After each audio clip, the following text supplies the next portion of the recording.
Diana Mueller was already limping when the sleet turned to needles, each step on the London road driving damp through the cracked sole of her left boot and up into the ankle that had swollen since Canterbury. The posting yard at Blackheath lay ahead in a churn of mud, hoarse steam, and shouted rates, and she reached it just in time to see Lady Hargreaves' carriage lanterns sway away from her, not waiting, not even slowing, though the trunk strap had cut 2 raw grooves into Diana's palms, and the account ledgers beneath her arm were heavy enough to pull her shoulder low. A pair of footmen on the mounting block watched her cross the yard with open amusement. One tipped his hat toward the retreating carriage and said, for every coachman and ostler near the stable doors to hear, "There goes the lady proper, and here comes the plain stepdaughter, walking inventory." Laughter followed, easy and unashamed. Diana did not answer him. She had learned the arithmetic of insult long ago. If she replied, she lost supper. If she stayed silent, she kept the chance of bread. She set the trunk down by the inn wall, flexed fingers that burned from cold, and waited for Lady Hargreaves' maid to emerge with instructions that would be phrased as if they were kindnesses. The maid came quickly, silk hood dry beneath an umbrella another servant held for her. "You are to carry the ledgers to Dartford on foot," she said, not meeting Diana's eyes. "Her ladyship will travel ahead to preserve the horses." Diana looked once at the rain-dark road, then at the carriage marks already filling with slush. "It is 6 miles." The maid's mouth tightened. "Then do not dawdle. Her ladyship says economy is a moral habit." By the time Diana lifted the ledgers again, her gloves had split fully at the palms. She walked behind her own life all afternoon, a shadow in a thin pelisse that had once belonged to her mother and now smelled of wet wool and old smoke. Coaches passed her in bursts of mud. Tradesmen stared, then looked away when they saw the crest on the luggage tag swinging from her wrist and understood what she was, gentle-born enough to be out of place among carriers, powerless enough to be there anyway. At Greenman Inn, she delivered the first ledger to Lady Hargreaves' table in the private parlour and stood beside the door while soup was served. Her stepmother did not look up from the spoon. "You have blotted column 3, she said, though the page was clean. "No meat for you tonight." Diana kept her hands clasped behind her back so no one could see them tremble. "Yes, Lady Hargreave." One of the sisters, Arabella, laughed into her wine-glass. "She writes figures like she wears hems. Uneven." The second sister, Louisa, added, "At least she is useful for carrying weight." A merchant from Maidstone watched this over his shoulder with the polite vacancy of a man determined not to involve himself. Diana stood until dismissed, then took the servant's passage to the kitchen and drank water from a ladle while roast steam and onion and pepper turned her stomach hollow. When she asked cook for the heel of bread left from noon, the answer came in a whisper and an apology. "Her ladyship has counted portions." Diana thanked her as if she had been given a favour and went back through the scullery to the yard, where sleet clicked against the pump handle and the ledgers waited on a crate under oilcloth. At Rochester near dusk the routine repeated with minor variations. A dropped curtsy in the entry, a correction before strangers, a plate set for 3 women at table and none for her. She stood in wet stockings beside the drawing-room fire and was ordered not to come closer because dripping is vulgar. Heat reached her knees and stopped there. Her toes remained numb. By the second week of November, this procession of small punishments had become a system so precise it felt drafted in legal hand. Speak only when spoken to. Walk when the carriage rides full. Eat last, if anything remains. Sleep near the trunks to hear if mice got into the ribbon boxes. Diana obeyed because refusal had costs measured in certainties, and because she had done the calculation after her father's death until the numbers were carved into her bones. Heinrich Müller had been estate steward to Lord Harbury for 19 years, trusted with rents, with tenant disputes, with every ledger that made a house run. He had taught Diana sums before she could thread a needle, Greek verbs by the kitchen window, ciphers at the long table in the study, while rain knocked at the glass. "If you can read what others cannot," he used to tell her, tapping the margin with his pencil, "you can defend yourself when no one else will." He had signed debts in his final year because the harvest failed twice and wages still had to be paid. He believed the notes were temporary bridges, ordinary paper that would burn quietly once accounts balanced in spring. Fever took him before spring arrived. Within a year Lady Hargreave had married into the house, dismissed half the old staff, sold Diana's mother's jewels to cover household inefficiency, and declared the dowry fund dissolved by necessity. Doors changed meaning. The blue bedroom became Louisa's dressing room. The morning room became a music salon no one played in. The study, where her father had worked, became a card room. Diana was moved up under the eaves to an attic that still held coal grit in the floorboards and a nail where sacks had hung. None of this was done in one gesture loud enough to call cruelty. It was done by inches, by receipts, by signatures, by witnesses who said nothing because Lady Hargreave's silk rustled like authority and her voice carried the confidence of someone who had never been denied in public. 2 days later, on the return through Gravesend, the inn-yard smelled of wet hay and river wind. Diana arrived after dark with 2 ledgers under her arm and a parcel of sealed notes tucked inside her bodice to keep them dry. Her shoulders ached in a steady line from neck to spine. The skin between thumb and first finger had split where the strap rubbed, and when she flexed her hand she felt the sting reopen. She carried the books into the coffee room where Lady Hargreave had gathered a small audience, as she often did on travel nights, women who preferred cards to charity and men who liked to laugh in places where no cost would return to them. Lady Hargreave accepted the ledgers with a faint wrinkle of her nose as though paper itself offended. "Late," she said. The clock on the mantel showed 3 minutes past the hour. "The roads are thick," Diana answered, before caution could stop her. Lady Hargreave lifted her eyes then, pale and cool. "And your tone is thicker still. You will stand by the door until we retire. No supper, no tea." The room made a soft sound. Not shock, not protest, merely acknowledgement that entertainment had been supplied. Diana moved to the door. Her wet hem left a dark half-circle on the carpet. She watched card hands rise and fall, heard talk of London assemblies and winter invitations, and kept her breathing even while hunger narrowed her vision at the edges. A gentleman near the hearth glanced at her twice, perhaps in pity, perhaps in calculation of rank, then turned away when Lady Hargreave asked him a question. Hours passed in measured humiliations. "Fetch fresh coals." "No, not that shovel, you smudge everything." "Stand straighter if you insist on being seen."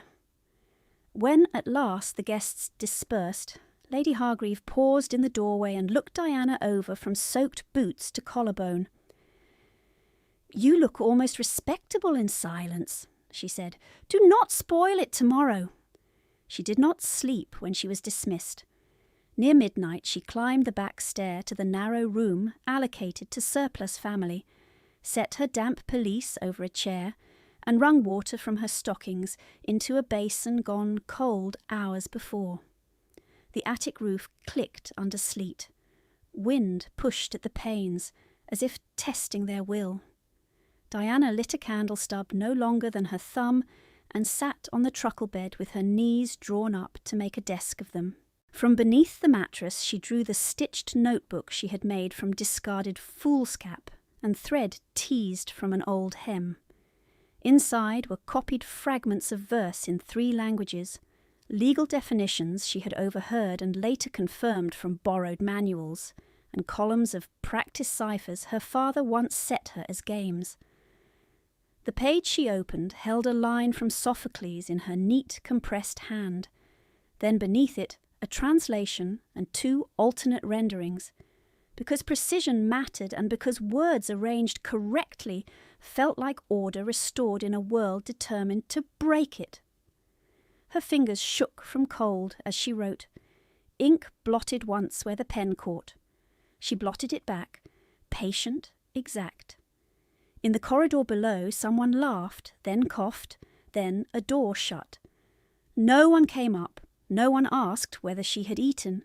No one would have called this labour the hours spent teaching herself statutes by candle fragments, while her stomach cramped and her skin smelled of rain and horse leather. Yet this was the only place she remained entirely her father's daughter, not by name in a register, not by room assigned or ration counted, but by practice. She copied one final note before the flame died. If accusation comes, follow the numbers, not the voice. Then she closed the notebook, slid it back under the mattress, and lay down fully dressed so she could rise before dawn to carry Lady Hargreaves' accounts to the next inn on foot. Sleep did not come as mercy. It came in brief drops and withdrew before her body could forget the cold. The truckle rope pressed through the thin mattress into her hip. Her left ankle throbbed in time with the roof drip beyond the wall. When she shut her eyes, she still saw account columns, then her father's hand crossing them out and rewriting in that narrow, disciplined script that never wasted ink. He had kept his ledgers as if neatness could argue with disaster. She had been 14 when her mother's fever emptied the house of song, 17 when her father, worn by work and solitude, accepted Lady Hargreaves' polished sympathy, and 21 when he signed the final bridge notes that should have carried tenants and servants through one failed harvest. Each date lived inside her muscles as if the body itself kept a register. An hour after she lay down, the inn clock below struck 1, then 2, then 3, and between those bells she lay rigid in damp clothes, and remembered the last winter in the study at Harbury Court, before the room was renamed and ruined. Coal snapped in the grate. Rain marked the panes. Her father sat wrapped in a blanket, though the fire was high, a cough held in his chest like a fist he would not unclench. "Read line 7 again," he had said, touching the margin with 2 fingers because his hand shook when he lifted the pencil. Diana, standing beside him, with her hair pinned anyhow and her sleeves inked at the cuff, read the lender's clause aloud in Greek first, then in English, because he had taught her to test every promise in more than one language when money was involved. "Temporary extension against spring rents," she translated. "Penalty only upon default beyond Michaelmas." He closed his eyes once, opened them, and nodded as if nodding itself required calculation. "We will not default," he said, and his voice had the calm of a man who had solved 50 crises before this one. "Tenant wheat will recover in April. Lord Harbury has pledged timber sale proceeds. We borrow to hold wages until then. No one loses bread." She had believed him, because he never lied to make fear smaller. He had taught her too well for that. On the final page he had asked her to copy a cipher key in the back leaf, not for intrigue, not for games, only to mark which claims were true and which arrived altered from London agents with tidy signatures and rotten arithmetic. "If I am not in the room one day," he had said, gaze fixed on the page rather than her face, "you follow the entries from source to settlement. Voices will press, receipts will not." She had laughed then, light and unwilling, and told him he would outlive all of them from stubbornness alone. He had answered with a tired curve at one corner of his mouth, not quite a smile. By Candlemas the cough took his sleep. By Lady Day it took his breath. The notes stayed. When dawn had still not broken and the inn corridor smelled of tallow and wet boots, Diana rose from the truckle with her spine stiff and her teeth aching from cold, and as she wrung water from the hem of her dress, she remembered with painful precision how Lady Hargreave converted grief into procedure. No raised voice at first, no dramatic cruelty to scandalise neighbours. She arrived in rooms with rustling silk, a key ring, and lists. The week after the mourning drapes were hung, she summoned Diana to the morning room, where a jeweller from Chancery Lane waited with velvet trays and a clerk's ledger open on his knee. On the table lay her mother's sapphires, her grandmother's gold bracelets, and the slim wedding chain her father had once repaired himself with magnifier and tweezers while Diana held the lamp. Lady Hargreave touched each piece with one gloved finger and named it Household Asset. "Liquidity prevents embarrassment," she said, turning to the jeweller as if Diana were furniture. "You understand my urgency." Diana had stepped forward then, pulse loud in her ears, and said what no one wanted said in that room. "Those are my mother's personal effects. They are not pledged to estate debt." Lady Hargreave did not raise her voice. She did not need to. "Your mother is dead," she answered, cool as polished marble. "The living must be practical." Arabella, draped in mourning crape too expensive for sincerity, laughed under her breath and lifted one sapphire drop to her ear before the sale was even complete. Louisa asked whether the stone washed her out in candlelight. The clerk did not look up. When Diana refused to sign as witness, Lady Hargreave dismissed every servant except Mrs. Davies and said, "Then you will stand while they are valued, and you will learn what sentiment costs." By the time the trays were carried out, the rooms smelled of rosewater and sealing wax, and Diana had dug crescent marks into her palms deep enough to sting for days. It did not end with jewels. Her mother's escritoire was moved to Arabella's chamber because the veneer matched new draperies. The blue bedroom that should have been part of Diana's dowry allotment was stripped and repapered for Louisa's dress fittings. The walnut bookcase from the study was emptied, and volumes her father annotated in the margins vanished by cartload under receipts marked obsolete. Lady Hargreave retained only those books useful for display and those ledgers useful for blame. At supper she announced economies as if they were civic virtue. "Miss Muller will occupy the attic storeroom," she said, slicing pheasant while guests discussed operas. "It is dry enough, and she has no callers." A gentleman murmured that such prudence was admirable in difficult times. Diana had carried her own blanket upstairs that night, past portraits of men whose names remained on gilt plaques, while hers was erased from every door. By first light a pale strip showed beneath the attic curtain at the inn, and she tied her notebook back beneath the mattress with thread from a torn cuff before descending to the kitchen passage, where the floor stones were slick and the cook's fire had not yet found full heat. The smell of yeast and burnt milk turned hunger sharp. Mrs. Finch, the inn cook, pushed a bucket toward her with a muttered instruction to prime the samovar in the private parlour before Lady Hargreave woke. When Diana lifted the bucket, pain flashed through her split hand, and the sting brought back the morning Lady Hargreave dissolved her dowry in the presence of law. It had been done in June, bright and pitiless, with windows thrown open to prove transparency while swifts circled the eaves. Mr. Bellamy, her father's old solicitor, stood by the mantel, with hat in both hands and perspiration darkening his collar, and on the table lay the trust paper her mother's brother had established at Diana's birth. Modest, fixed, enough for marriage or independent lodging if marriage failed her. Lady Hargreave offered tea to everyone except Diana and spoke of emergencies, liability, protection of family name.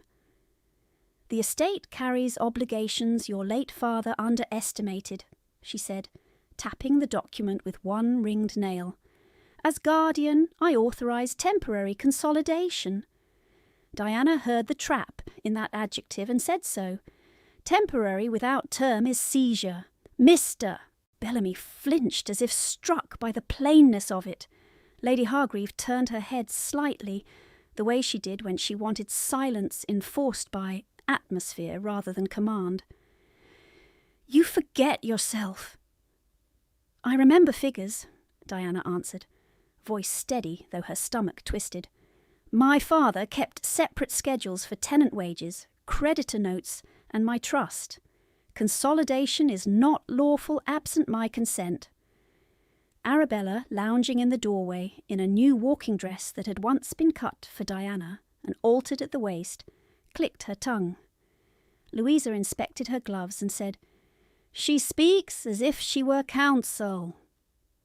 Lady Hargreave smiled then, a small elegant curve that never reached her eyes. "Consent may be presumed from dependency," she told Mr. Bellamy. He looked at Diana, then at the carpet, then signed where indicated. The pen scratched like an insect trapped under glass. 2 days later, a creditor from Maidstone toured the house with a ledger clerk and paused too long over Diana in the hall while discussing settlement through alliance. She understood before anyone stated it plainly. If debt could not be paid in coin, it could be paid in a woman. A draft contract appeared by autumn, folded among ordinary bills, proposing marriage to a widower old enough to have hired her father, with provisions that transferred the last of her legal claim into his management upon ceremony. She burned with shame at being priced so cleanly and cold a rage at the arithmetic of it. She copied every clause into her notebook that night, translating the Latin tags into sharp English at the margin so no future reader could pretend ignorance. When Lady Hargreave discovered the copy, she struck the notebook from Diana's hand and ordered her supper withheld for a week. Diana retrieved the pages after midnight from the ashbin, corners scorched, text legible. The maid from Lady Hargreave's suite found her in the passage just as the house clock struck 6 and pressed a new packet into her unbandaged hand, tied in blue ribbon and sealed with the Hargreave crest, then delivered the morning decree in the neutral tone of servants forced to carry cruelty as routine. "Her ladyship departs within the half-hour. You will follow on foot with the ledgers and this correspondence. You are not to speak unless addressed. You are not to enter any common room by the front door. If asked your relation, you will say, 'companion.'" Diana inclined her head once because argument before breakfast always cost more than it bought, and tucked the packet inside her pelisse, where body heat might keep the wax from cracking in sleet. As she crossed the service yard to load the trunk strap over her shoulder, she saw Arabella through the window fastening a cameo that had belonged to Diana's mother, saw Louisa warming her hands at the parlour fire from which Diana had been barred, saw Lady Hargreave at table signing her name in bold strokes at the bottom of a page she had not bothered to read. The sight did not surprise her. Surprise had left years ago.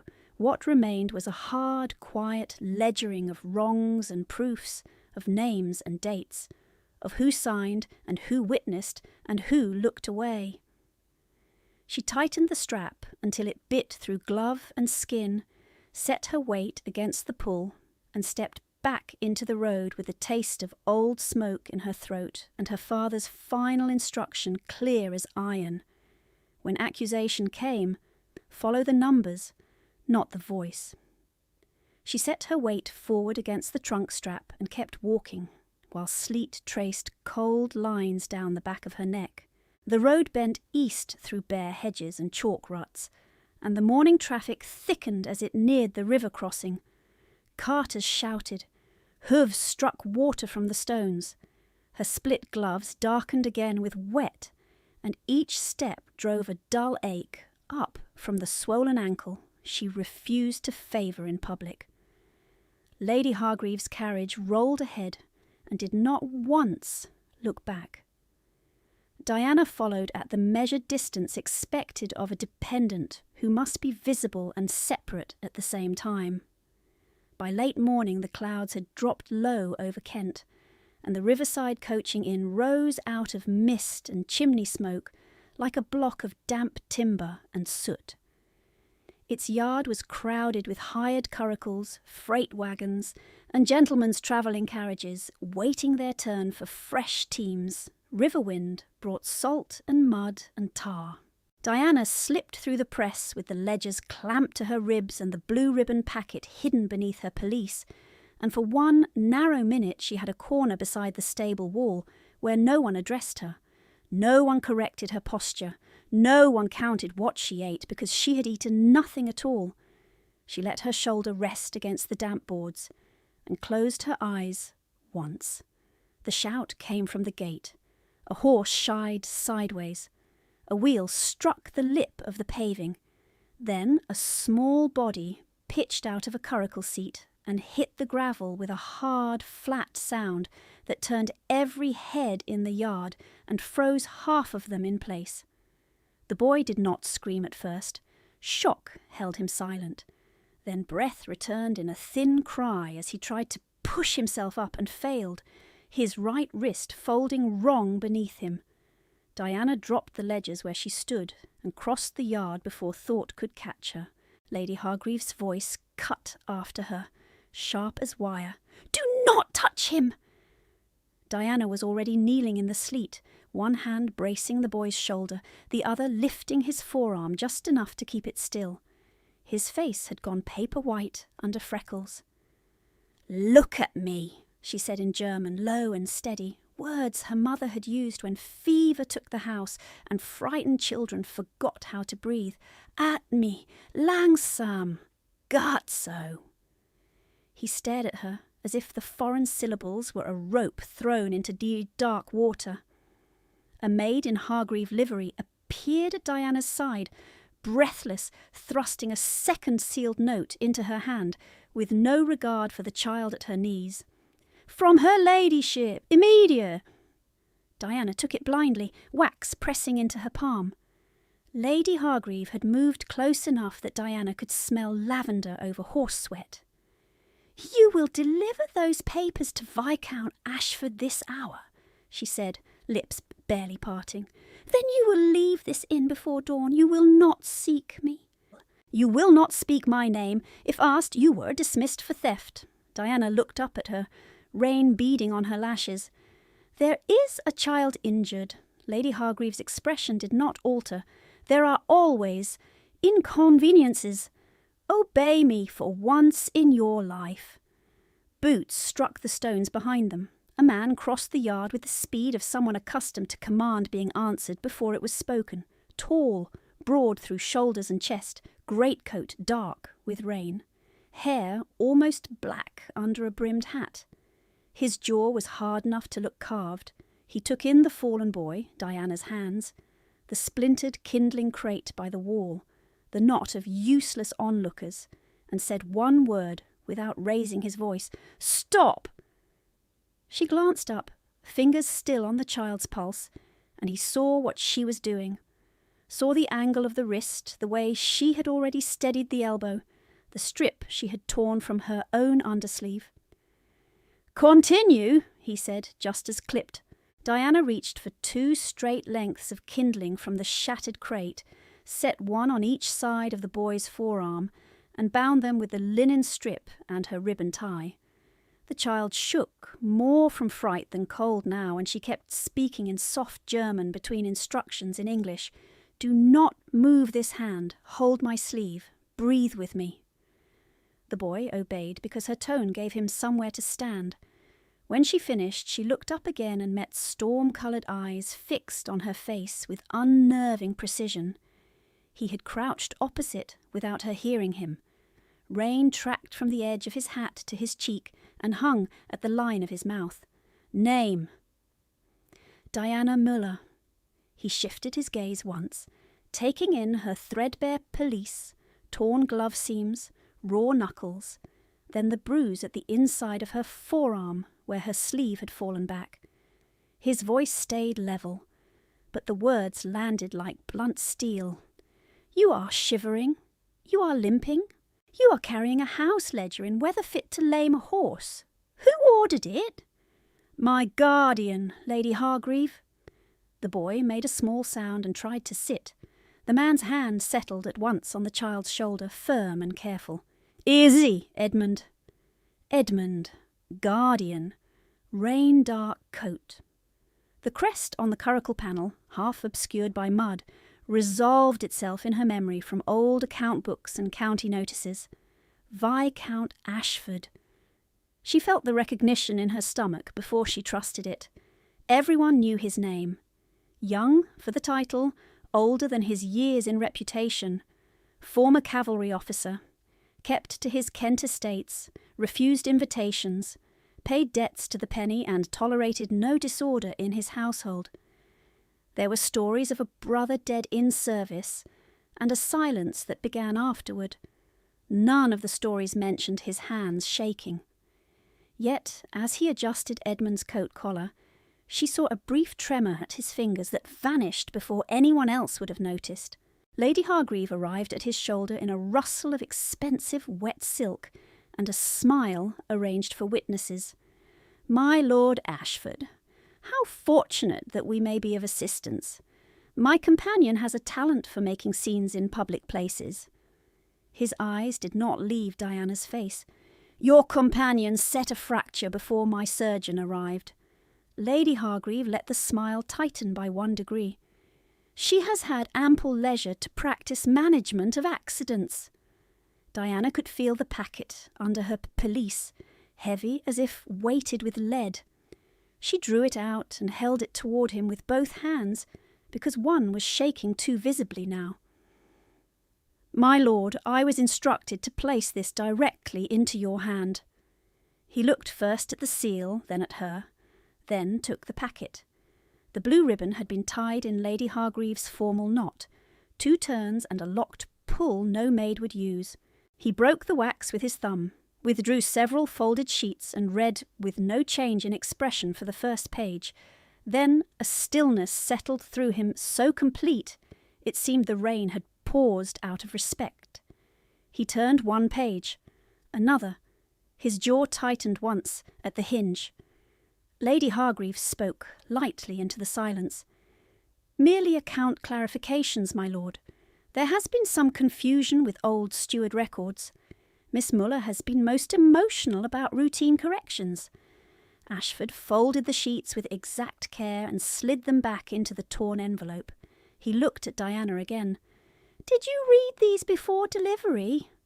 "No, my lord." "Can you?" She knew the danger of every possible answer. "Yes, my lord." "Good."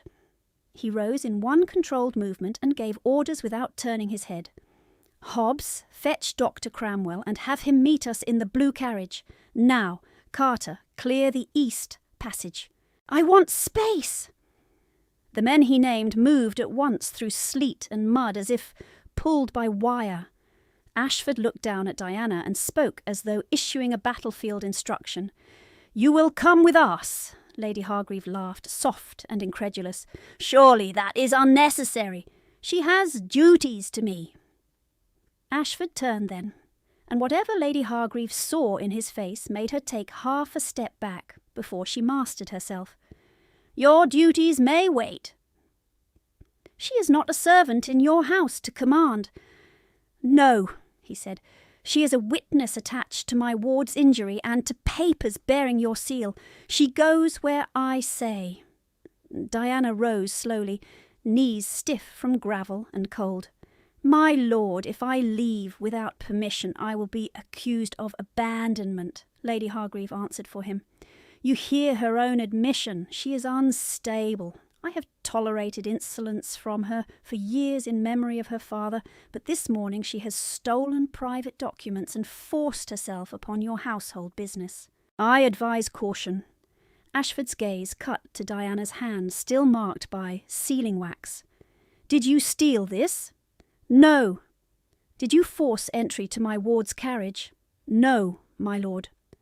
Did you set his wrist and keep him breathing while 12 men watched?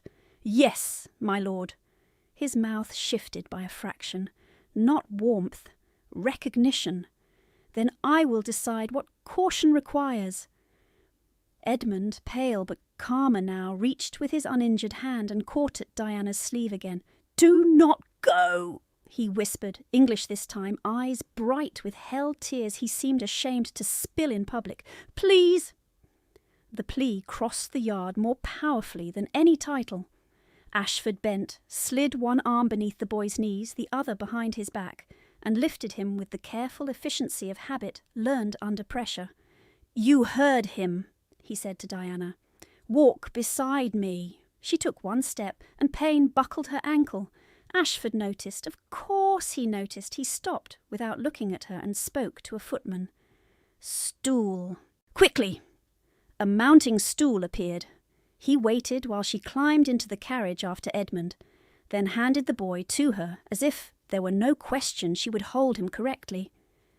She settled the child against the squabs, keeping his splintered arm elevated, and murmured the German refrain again under her breath.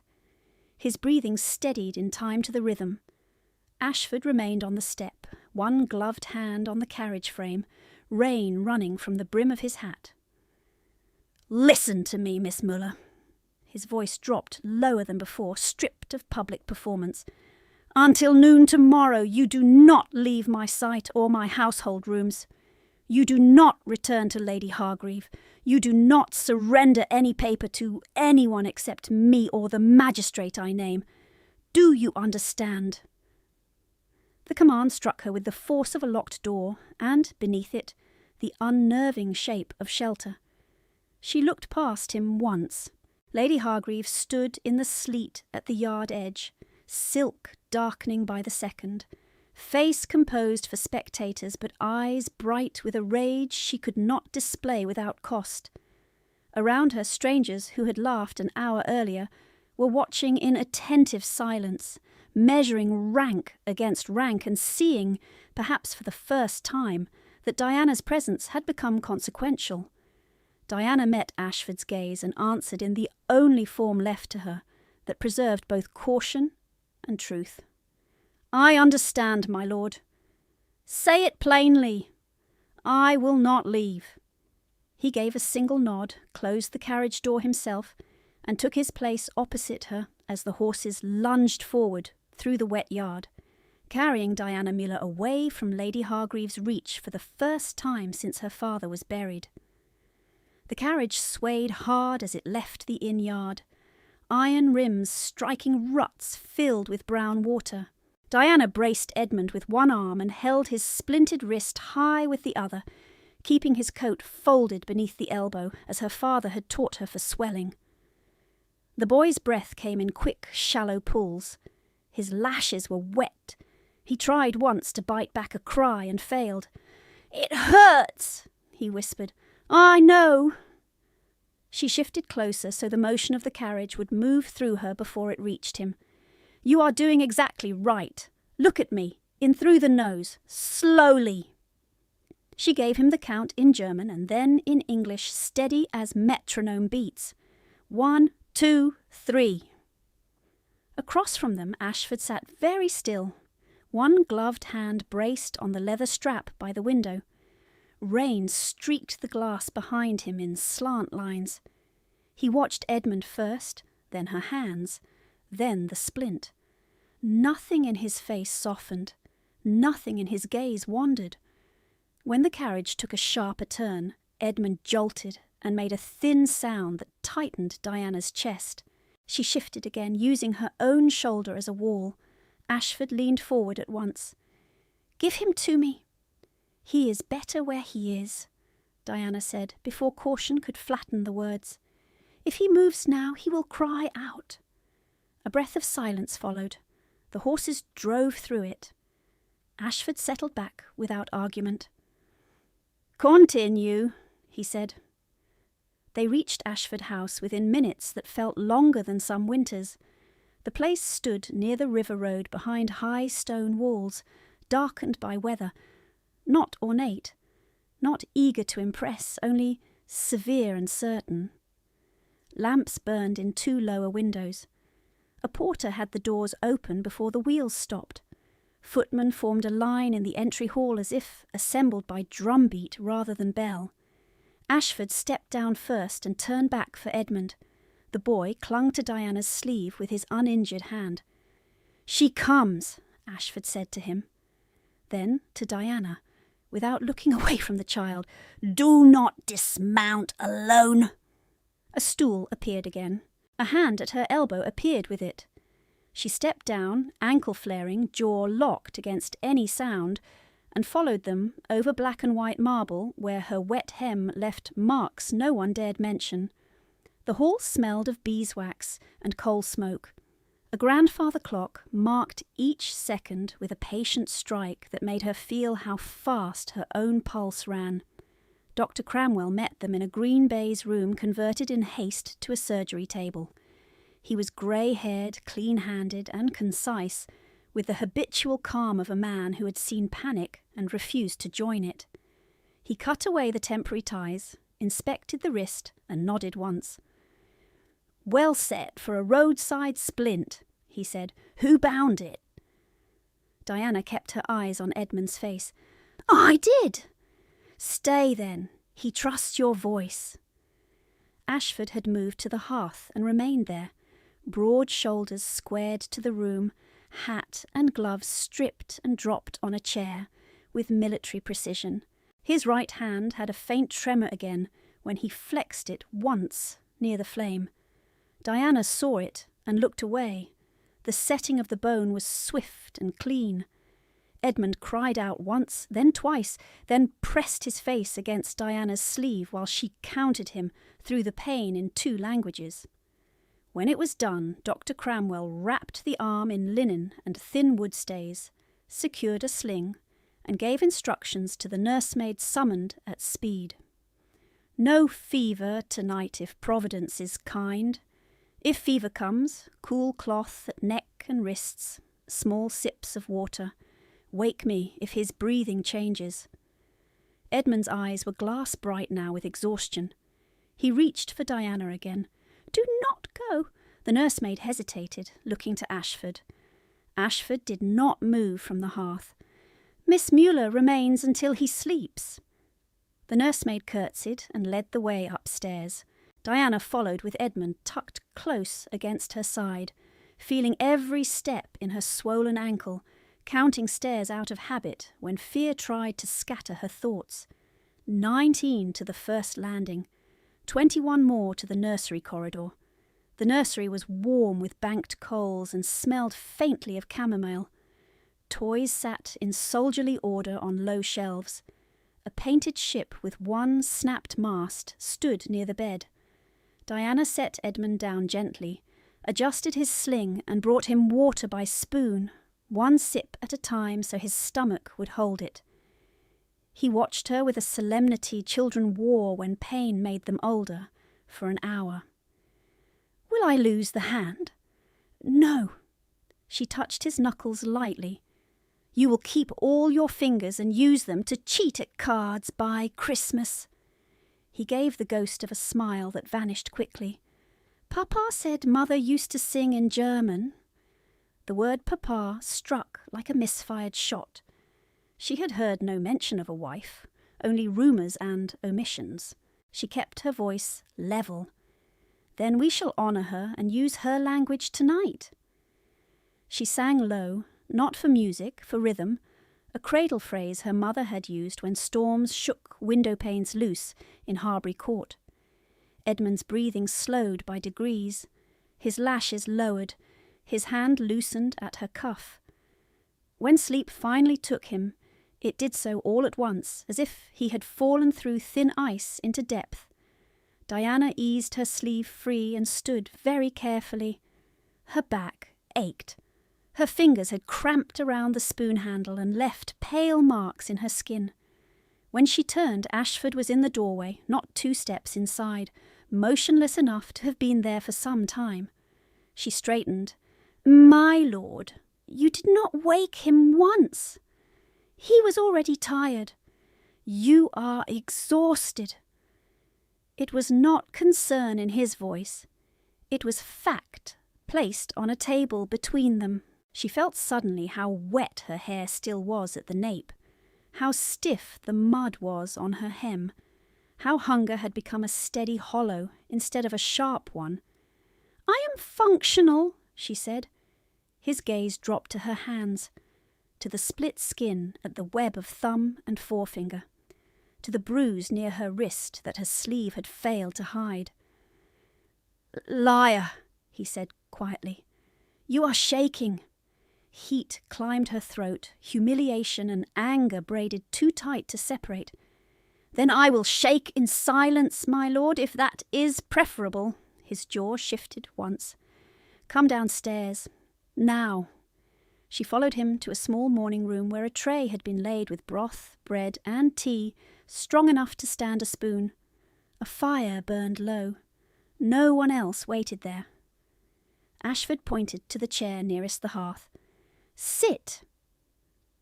"I should return to Lady Hargreaves' inn before—" "Sit." Command, clipped and hard. She sat because her legs might have failed if she argued further. A maid entered, placed a folded wool blanket across the chair back without meeting Diana's eyes, and withdrew. Ashford remained standing by the mantel while she lifted the spoon. Her first swallow of broth made her stomach clench in protest, then relent. He watched until she had eaten half the bowl. "Now," he said, "the packet." She set the spoon down and folded her hands in her lap to hide their tremor. He placed the opened documents on the table between them, weighted with a brass paper knife. There were 6 sheets, 2 in ordinary legal hand, 1 in Clark's copy script, 3 in tighter notation she recognized with a chill. "These came with your guardian's seal," he said. "Read page 3 aloud." She took the sheet. The lines swam once from fatigue, then steadied. Her father's old cipher variant sat beneath the visible columns, altered but still legible to anyone taught where to look. She read the plain language first: debt transfers, steward liability, settlement clauses. Then she read what lay hidden in the margin marks. Dates changed, figures transposed, liability reassigned after signature. Ashford said nothing. The clock in the corridor struck once. She reached page 5 and felt her breath shorten. Her father's name stood there in clear script tied to withdrawals that had occurred 3 months after his burial. "No," she said, too softly at first, then steadier. "These entries are fabricated. The hand imitates Bellamy's clerk, but the 7 in the second column is formed with a loop he never used. The seal impression is pressed from a worn matrix. See the edge break at the lion's tail. It repeats on each page." Ashford leaned in, close enough for her to smell rain and clean wool on his coat. "You are certain?" "Yes." "Could a magistrate follow your method?" "If he wishes truth more than ease." His mouth moved by a fraction. Not approval, something sharper. "Then he will have both." A knock came. A footman entered with a silver tray and 2 calling cards, followed by a folded note sealed in hurried red wax. Ashford took the note, broke it, and read. "Lady Hargreave?" Diana asked before she could stop herself. "Yes." He held out the page. She did not take it. "Read," he said. The note accused Diana of stealing private household papers, absconding under false pretences, and endangering a child for advantage. It requested her immediate return and warned of formal complaint. Each sentence was polished to appear reasonable. Each claim was a blade. Diana put the note down with careful fingers. It is what she always does. She writes first, loudly, and lets doubt do the rest. "Will you return if I order it?" She looked up sharply. "Is that a test, my lord?" "Yes." "No." Her voice did not break. I will not return to be coached into false statement." "Good." He turned to the footman at the door. "Send reply, Miss Miller remains here as witness under my protection. Any complaint is to be directed to Magistrate Ellery at first light." The footman bowed and withdrew. By the time the hall clock struck 10, rain had deepened into a hard, steady drum on the outer panes, and the house had shifted into night order. Servants moved quieter. Fires were banked. Doors latched softly. Diana sat at a side table in the library with the disputed ledgers spread in 2 rows, one from the packet, one from Ashford's own archives fetched from a locked cabinet. Her father had taught her to compare paper as much as ink. She touched edges, measured spacing, traced the faint pressure grooves where nibs had bitten too hard in counterfeit haste. Ashford had left her there with one instruction. "Mark every discrepancy. Do not guess." She did not guess. She worked, column by column, date by date. When pain in her ankle sharpened, she shifted and continued. When hunger returned, she ignored it. The library was vast and austere, shelves rising to a gallery rail, portraits in dark varnish watching from above with inherited indifference. On the far wall, a cavalry sabre hung crossed with a faded regimental standard. She did not look at it long. Near midnight, Mrs. Davies arrived with fresh candles and a cloth bundle of clean bandages. "I was told you might require these, miss." The familiar name startled Diana enough that she almost dropped her pen. Mrs. Davies had served at Harbury years ago, before Lady Hargreave dismissed the old household. Her eyes, still kind and shrewd, took in Diana's face in one glance and said nothing of pity. "Thank you," Diana said. Mrs. Davies laid a plate beside her, bread and cold chicken, and lowered her voice. "His lordship instructed that you are not to be interrupted unless the boy worsens." "He is awake." "Restless, calling for the German song." Diana closed the ledger. "I will come." At Edmund's bedside the fever had come after all, low but rising, painting his cheeks and drying his lips. The nursemaid looked relieved enough to weep when Diana entered. Diana dipped cloth in cool water, laid it at his neck, counted breaths, coaxed sips. Edmund fought sleep in frightened jerks. "Stay," he murmured. "I am here." She sang again until the words blurred at the edges from fatigue. She did not notice when the nursemaid slipped out. She did not notice the door open and close once. She noticed only when a fresh basin appeared at her elbow, placed soundlessly by a large hand that withdrew before she turned. Ashford stood in shadow by the wardrobe, still as carved stone, coat discarded, shirt sleeves rolled once at the forearm. He had been there long enough for the candle to burn down a full inch. He did not speak. He watched her cool his ward's brow, lift his sling to ease strain, tuck the blanket so the injured arm lay supported and high. He watched her whisper reassurance between counts, like prayer and arithmetic braided together. When Edmund finally slept, fever easing by increments, Diana sat back on the stool and pressed her fingers to her eyes for one brief moment. She lowered her hand at once. Ashford had stepped forward. "You have done enough," he said. "There is still the ledger comparison." Done enough. She rose too quickly. The room tilted. Ashford's hand closed around her elbow before she fell, firm and impersonal, then steadied her until the floor settled beneath her feet. Through linen and skin, she felt the contained force of him, and beneath it, unexpectedly, a restraint so deliberate it bordered on gentleness. He released her at once. In the corridor outside the nursery, he stopped beside a narrow table where 2 objects waited, a small leather purse and a folded pass bearing his crest. "This purse will cover travel, lodging, and a year's quiet life in Bath," he said. "Take it, leave before dawn, send sworn statement later. You avoid scandal, you avoid Lady Hargreaves. Retaliation." It was mercy shaped like dismissal. It was safety purchased by silence, even if he did not name it so. Diana looked at the purse and did not touch it. If I go now, she will say I fled because I am guilty. She will say that regardless. Then let her say it in a room where I can answer. His eyes narrowed, studying, measuring whether this was pride or principle.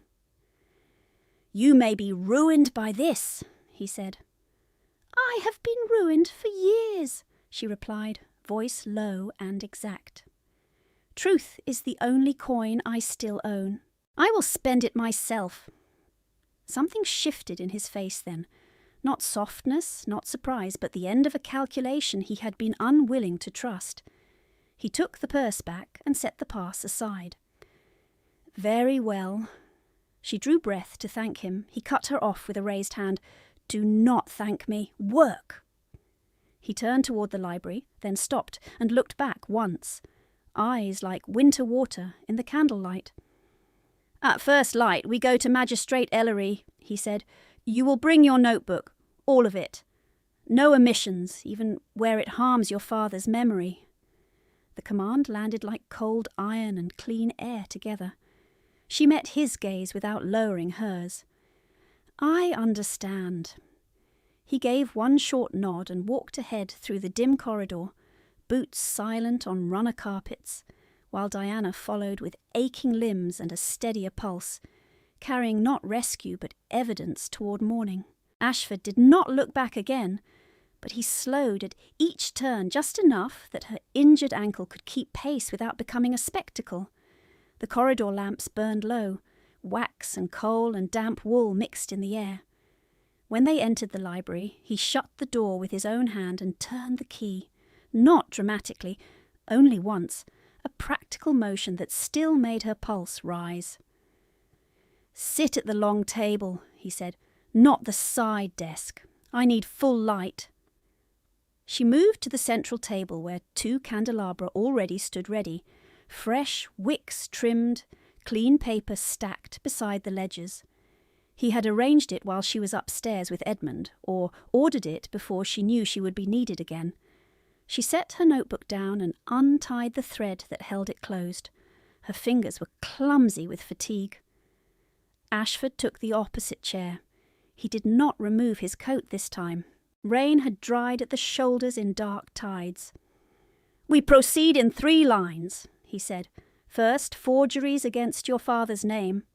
Second, coercive contract language. Third, any witness-able act by Lady Hargreave that supports intent." The precision steadied her. "I can give dates to the week for most entries, some to the day." "I know." She looked up. "You know. I read half your notebook while you cooled my ward's fever." The words should have felt like trespass. They did, and yet not in the way she expected. "Those pages were private." "They were evidence," he said, "and they kept you alive." He pushed a plate toward her without meeting her eyes. Bread, cheese, sliced pear. "Eat while you work."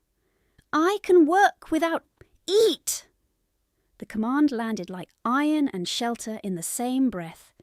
She took the bread because refusal now would be theatre, and she had no strength for theatre. He unfolded the first forged sheet and laid a ruler beneath one line to isolate the figures. "Read." She read. Date, amount, receiving office, transfer notation. Then she named what had been altered and how. Ashford asked no decorative questions.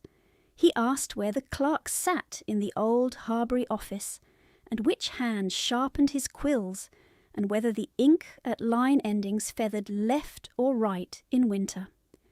He asked as a man who understood that truth often entered a room through details no one thought worthy of memory. After the 4th page she reached for her cup and found her hand shaking too hard to lift it cleanly. Tea rippled over the rim and darkened the wood. Ashford stood, crossed the space, and set the cup down before it tipped. "You are done for tonight," he said. "No." Heat rose in her face, sudden and humiliating. "If I sleep now, I lose sequence. I need sequence." He looked at her hands. The split skin had reopened. A thin red line marked the edge of her palm. He took a folded cloth from his pocket and placed it beside her, not touching her yet. "Press this!" She did. The sting sharpened, then dulled. He remained where he was, one hand on the chair back, eyes on the open notebook. "Page 42, he said quietly. "You copied the dowry dissolution clause in full, Latin and English. You also copied Bellamy's hesitation marks in the margin, where he blotted before signing." She stared at him. "You read that?" "I read all of it, including what harms your father." Something inside her went still. "Then you know he signed the bridge notes?" "Yes." "And you still intend to present my testimony?" "Yes." No one had ever spoken that word to her with so little pity and so much weight. She pressed the cloth harder to her palm and felt her throat tighten against her will. He withdrew his hand from the chair back and stepped away, granting distance with the same exactness he used everywhere else. "Continue for one more page," he said. "Then we stop." They worked through the coercive contract draft line by line. Widowhood provisions, property absorption clauses, consent language built to erase consent. Ashford's jaw hardened once at a phrase that treated marriage as settlement instrument. He marked it with blunt pencil pressure and said only, "Magistrate will hear this, read aloud." When she reached the line naming her as transferable dependent, her voice thinned. She steadied it and read anyway. Ashford did not interrupt. He did not offer soft words. He listened with a stillness so complete it made the clock in the corridor sound loud as hammer strikes. By the hour before dawn, the rain had weakened to a fine tapping at the high panes, and candle wax had formed pale lakes around the brass stems. Diana's notes filled 6 pages in Ashford's hand and 9 in her own. Her ankle had gone beyond pain into numb heat. Her shoulders burned. Still, she kept writing. A soft knock came once. Mrs. Davies entered with a fresh kettle and paused when she saw the locked door, the spread papers, the Viscount standing behind Diana's chair while she wrote. Her eyes moved between them, sharp and knowing. Then she set the kettle down and withdrew without a word. Ashford broke the quiet first. "Your script changes when you are near collapse." She looked at the page. He was right. The vertical strokes had begun to lean. "I can correct it." "You can sleep." "I cannot." "You will." He moved to the mantel, took down the cavalry sabre she had noticed earlier, and placed it on the table between them in its scabbard, horizontal, deliberate. The polished hilt caught candlelight and threw it back in a narrow band. She froze. "My lord, look at me, Miss Muller." She did. "I am placing my house steel within your reach while the key is in my pocket and the door is locked from inside." His voice stayed low, clipped, unornamented. "If you still fear coercion, take the blade. Keep it beside you until dawn." The air in her chest vanished for one hard second. "Why would you do that?"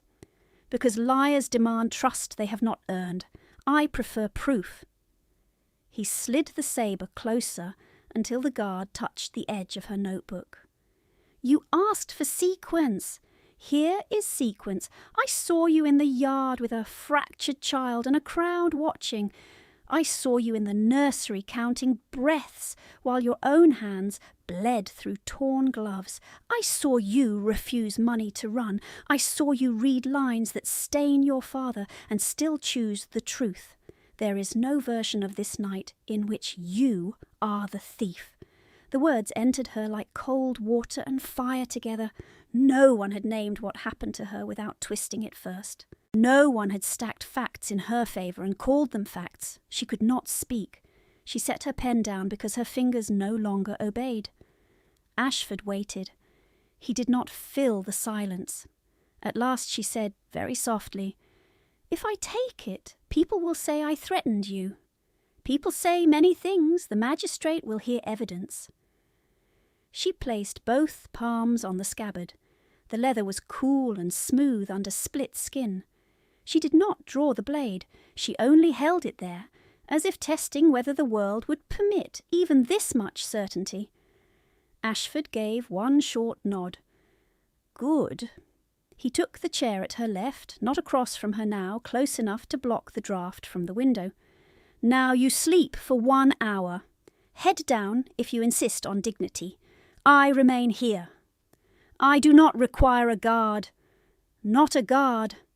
He looked at the papers, then at the locked door. "A witness." The word undid what composure she had left. Not tears. She had trained herself beyond easy tears. But a tremor moved through her shoulders and would not be ordered away. Ashford saw it and reached, slow enough for refusal, to take the blood-stiff cloth from her hand. He opened the bundle of clean bandages Mrs. Davies had left and wrapped her palm with blunt, competent movements, as if binding a training injury after drills. His touch was efficient, no lingering, no claim. Yet, when he turned her hand to secure the final knot, his thumb paused for one brief beat over the worst split in her skin, and his voice dropped lower. "She struck you with a ring," he said. Diana shut her eyes once. "Sometimes. Not again." It was not a vow phrased for poetry. It was a sentence built like a locked gate. She opened her eyes and found him watching her with that same hard attention he gave to ledgers and legal lines, the attention of a man who measured consequence before action, and then did not retreat. "You cannot promise that," she whispered. "I just did." He released her hand and stood. She should have answered with caution, with reminders of rank and law and scandal. She should have said thank you in careful terms and returned to practical matters. Instead, she lowered her head to folded arms beside the closed notebook and the sheathed sabre, and her body made the choice her mind had postponed all night. Sleep took her at once.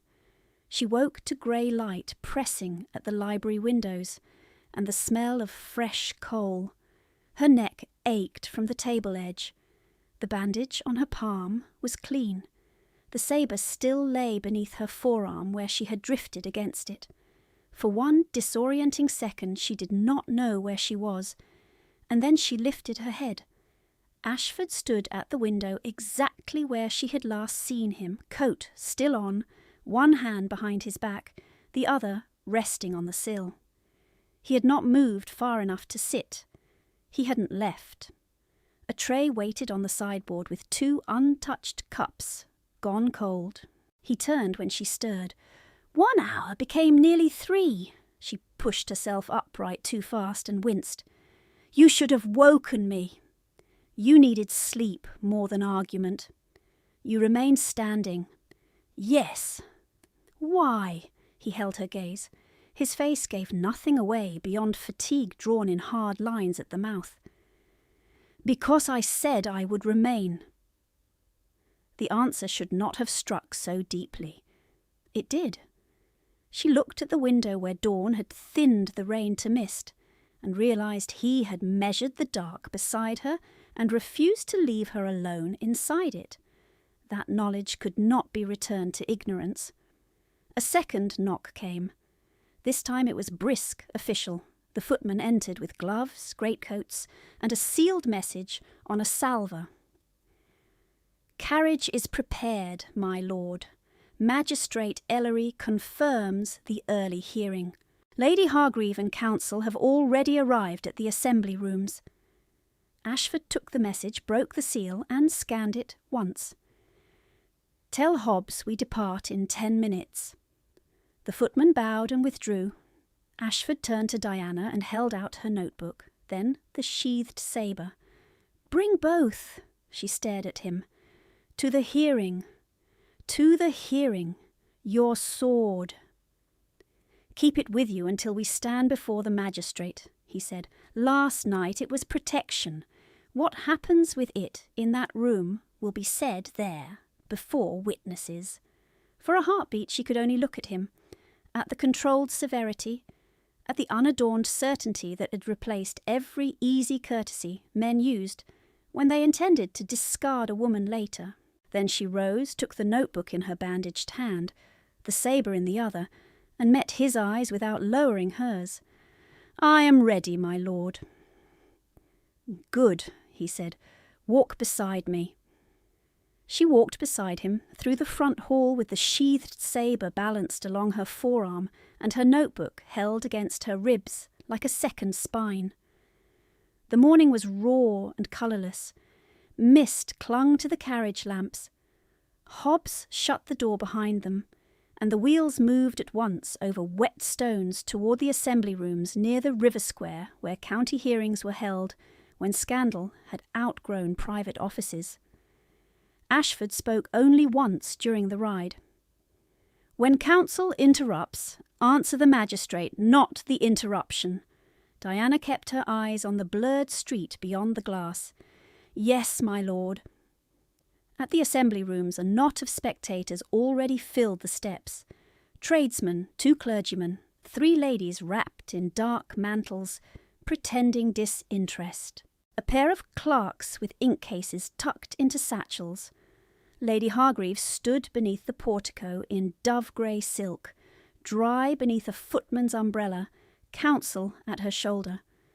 Arabella and Louisa hovered half a pace behind, faces pale with indignation, sharpened by curiosity. When Diana stepped down with Ashford, conversation thinned to a low hush that carried farther than any shout. Lady Hargreaves smiled, as if receiving delayed guests for tea.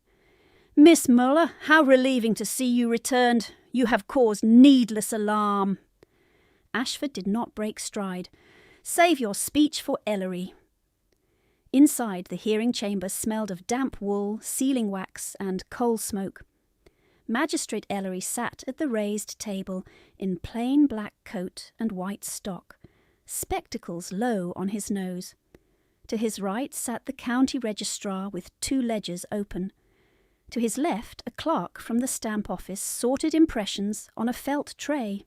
Diana saw at once what had been recovered in the night: wax pulls, 1 broken seal matrix, and 3 document packets tied in ribbon, each tagged with Ashford's seal and signature across the knot.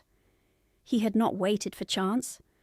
Ellery looked first at Ashford, then at Diana, then at the sabre in her hand, one grey brow lifted by a fraction. Ashford inclined his head. "Evidence control, sir. She carried it under my instruction." "Noted." Ellery tapped the table once. "Begin." Lady Hargreaves' counsel rose first and moved quickly, voice polished, posture offended. He described a dependent young woman grown unstable under grief, a theft of household papers, reckless handling of a noble child, malicious fabrication against a guardian. Each phrase was smooth. Each phrase sought ease over fact.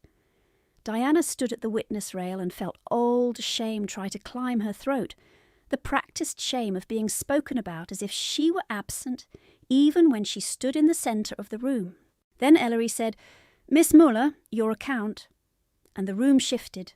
She placed her notebook on the rail, untied it, and began with the yard at Gravesend. The fall, the splint, the packet by seal and time. She gave hours, not adjectives.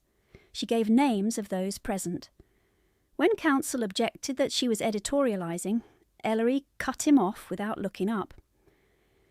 "She is listing sequence. Sit down." Diana turned to the forged pages. She identified the looped 7, the repeated break at the lion's tail in the seal impression, the date, entries after her father's burial. She showed Bellamy's hesitation marks and blots in the copied dowry dissolution clause. She read the marriage draft provision that transferred her person and claim as settlement property. Murmurs moved through the benches at that line, then stopped when Ellery's clerk struck the floor once with a staff. Ashford called the stamp office clerk. The man compared impressions under lens and confirmed the same damaged matrix edge across all disputed pages. Ashford called Mr. Bellamy next. The old solicitor walked to the rail as if each step cost him. His collar was damp. His hands shook when he swore. "Did Lady Hargreave pressure you to sign without Miss Muller's consent?" Ashford asked. Bellamy closed his eyes once. "Yes." "Did you witness a lawful consent from Miss Muller regarding trust consolidation?" "No." "Did you inform her father of posthumous transfers bearing his name?" "There were none lawful to inform." Lady Hargreave's counsel rose so fast his chair scraped. "My client is being destroyed by resentments and clerical confusion." Ellery's voice stayed quiet. "Then clerical confusion has acquired an excellent memory for fraud." He ordered the registrar to read the estate steward abstracts aloud. Entry by entry, Heinrich Muller's genuine signatures aligned to wages and bridge notes only up to his death. Post-death entries were flagged void. The room heard the difference in hand, in pressure, in line shape. By the time the last sheet was placed down, even Arabella had stopped pretending boredom. Lady Hargreave stood before she was asked, silk rustling like a warning. "I managed that household when no one else would. I fed dependents who now repay me with public ingratitude. This girl has always been volatile. Ask any innkeeper from Rochester to Dartford how she behaved." From the back bench, Mrs. Davies rose without permission. "I can answer that." Ellery considered her for a beat, then nodded. "Name?" "Margaret Davies, former housekeeper at Harbury Court." "What did you observe?" Mrs. Davies kept her gaze on the magistrate, not on Lady Hargreave. "I observed Miss Muller denied meals as punishment. I observed her made to stand wet and cold before guests. I observed Lady Hargreave strike her with a ringed hand for copying legal terms she did not wish copied." The silence after that testimony felt like glass. Ellery removed his spectacles and cleaned them slowly. "Lady Hargreave, you have asserted theft. Do you still maintain that claim against this witness?" Lady Hargreave's composure held by force now, not ease. "I maintain my right to discipline my household." "You did not answer the question." She did not answer. Ellery replaced his spectacles. "Very well. On documentary review and sworn testimony, this court finds the disputed debt transfers fabricated, the coercive marriage instrument void, and the allegations against Miss Muller unsupported." He turned to the registrar. "Record immediate exoneration of Heinrich Muller in the county register. Remove all fraudulent liabilities from his name. Enter further order. The forced trust consolidation and dowry dissolution are void for want of lawful consent. Miss Diana Muller's trust and dowry principal are restored to her sole beneficial control, with lawful beneficial claim and administrative authority over Harbury property reinstated forthwith." He turned to the constables at the side wall. "Lady Hargreave is remanded pending fraud and coercion charges.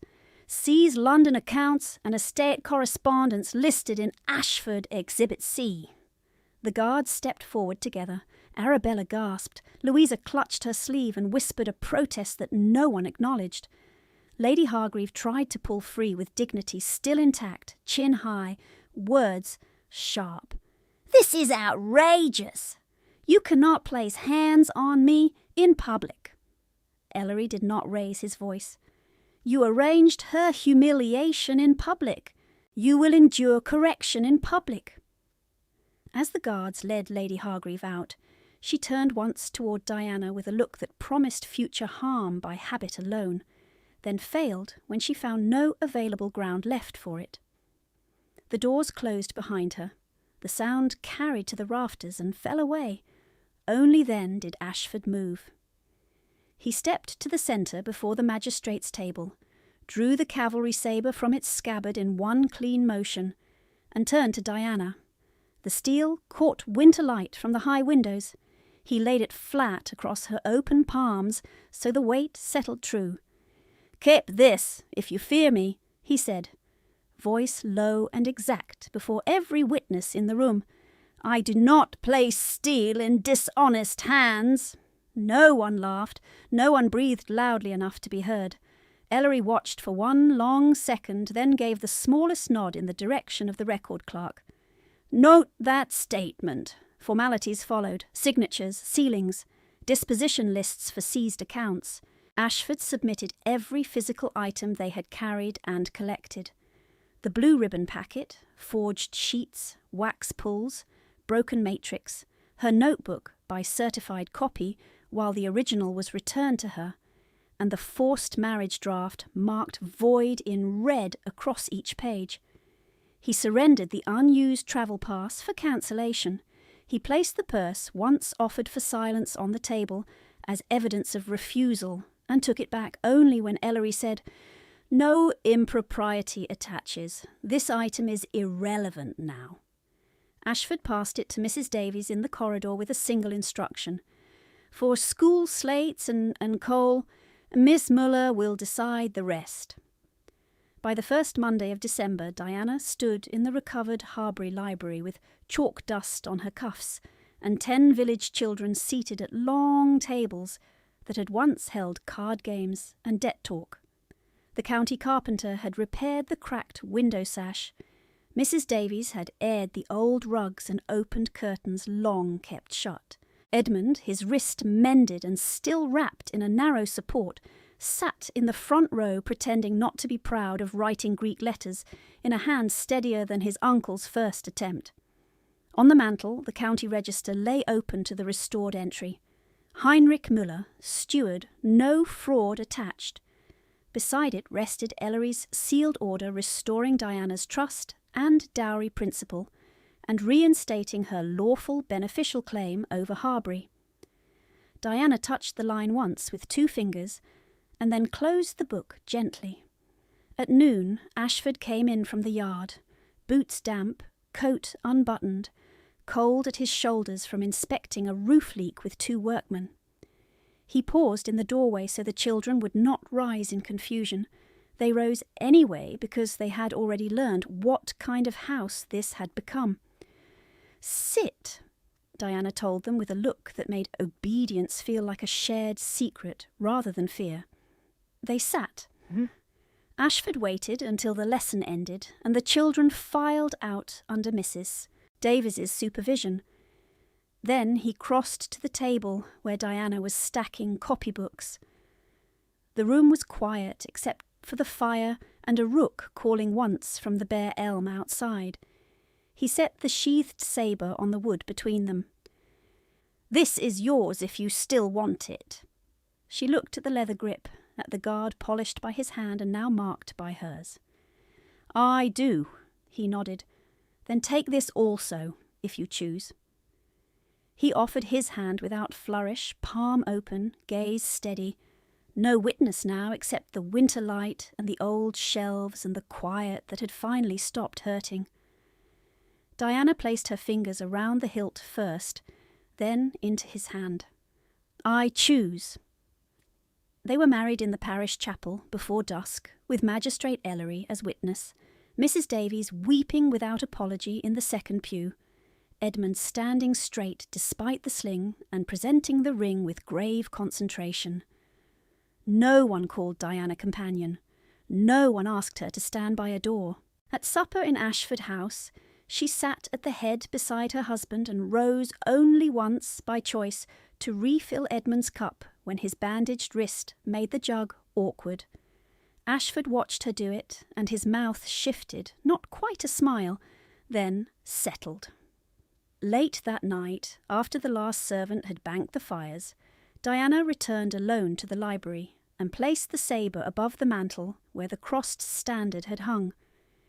She set her notebook beneath it in the drawer of her father's restored desk, beside new enrolment lists for the school and a signed copy of the magistrate's order. Then she closed the drawer, turned the key, and carried it with her upstairs in her own pocket.